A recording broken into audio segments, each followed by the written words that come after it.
Welcome back to story number 291. My name is Mary, and today's story called The Capture. At the foot of the Mount of Olives, near the path to Bethany, there was an orchard orchard of olive trees. Sorry, orchard, orchard of olive trees, called the Garden of Gethsemane. The word Gethsemane means oil press. Jesus often went to this place with his disciples because of its quiet shade. At this garden, he stopped, and outside he left 8 of his disciples, saying to them, "Sit here while I go inside and pray." He took with him the 3 chosen ones, Peter, James, and John, and went into the orchard. Jesus knew that in a little while Judas would be there with a band of men to seize him. Within a few hours, he would be beaten, stripped, and led out to die. The thought of what he was to suffer filled his soul with grief. He said to Peter, James, and John, "My soul is filled with sorrow, a sorrow that almost kills me. Stay here and watch while I am praying."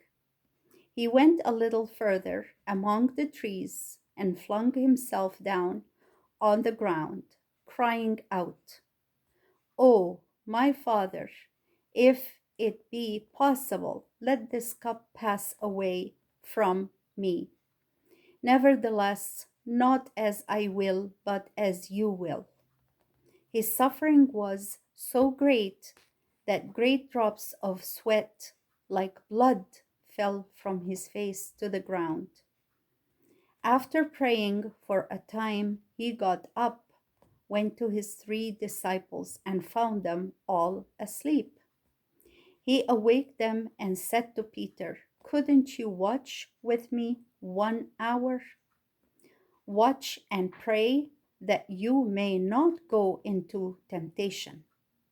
The spirit indeed is willing, but the flesh is weak."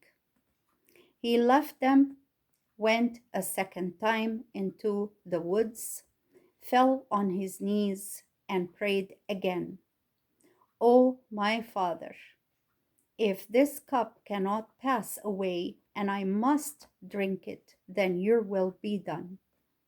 He came again to the 3 disciples and found them sleeping, but this time he did not wake them. He went back into the woods and prayed, using the same words. And an angel from heaven came to him and gave him strength.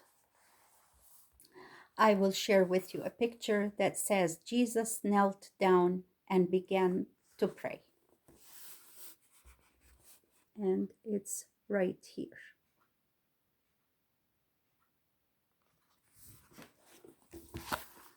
He was now ready for the fate that was soon to come, and his heart was strong. Once more he went to the 3 disciples and said to them, "You may as well sleep now and take your rest, for the hour is at hand. Already the Son of Man is given by the traitor into the hands of sinners. But rise up and let us be going. See, the traitor is here." The disciples awoke.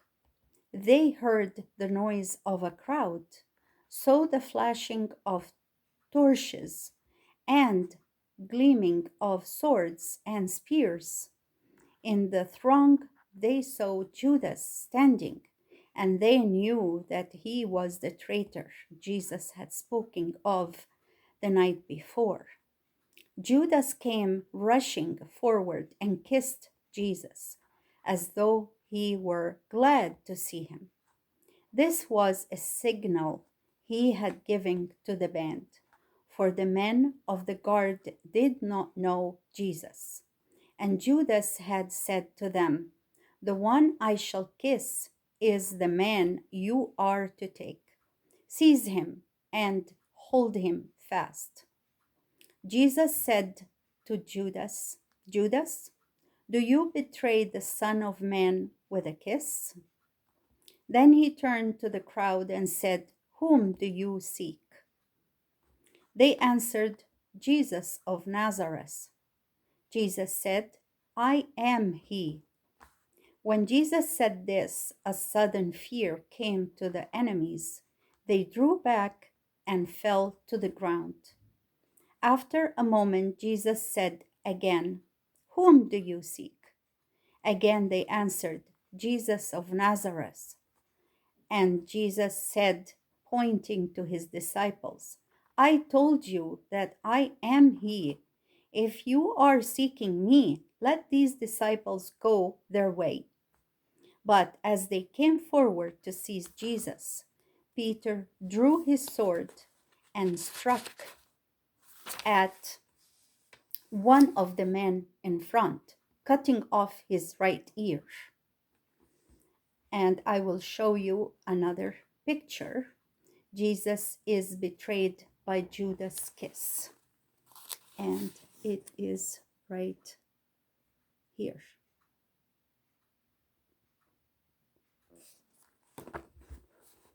Jesus said to Peter, "Put up the sword. Shouldn't I drink the cup my Father has given me?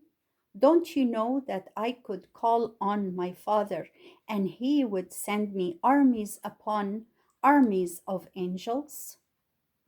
Then he spoke to the crowd, "Let me do this." And he touched the place where the ear had been cut off, and it came on again and was well. Jesus said to the rulers and leaders of the armed men, "Do you come out against me with swords and clubs as though I were a robber? I was with you every day in the temple, and you did not lift your hands against me.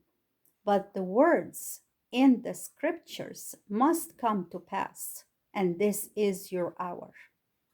When the disciples of Jesus saw that he would not allow them to fight for him, they did not know what to do. In their fear, they all ran away and left their master alone with his enemies. Then men took hold of Jesus, bound him, and led him away to the house of the high priest.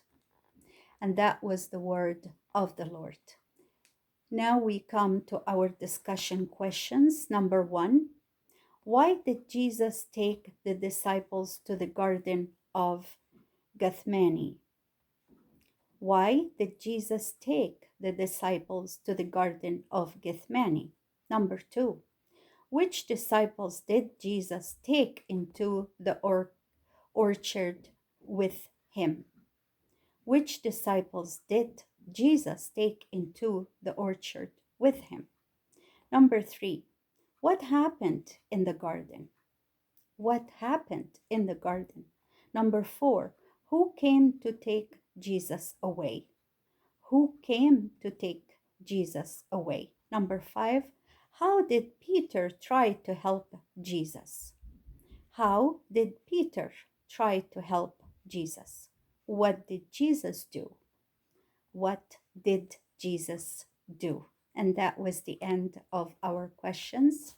Thank you for attending. May God bless us all. Until next time. Bye for now.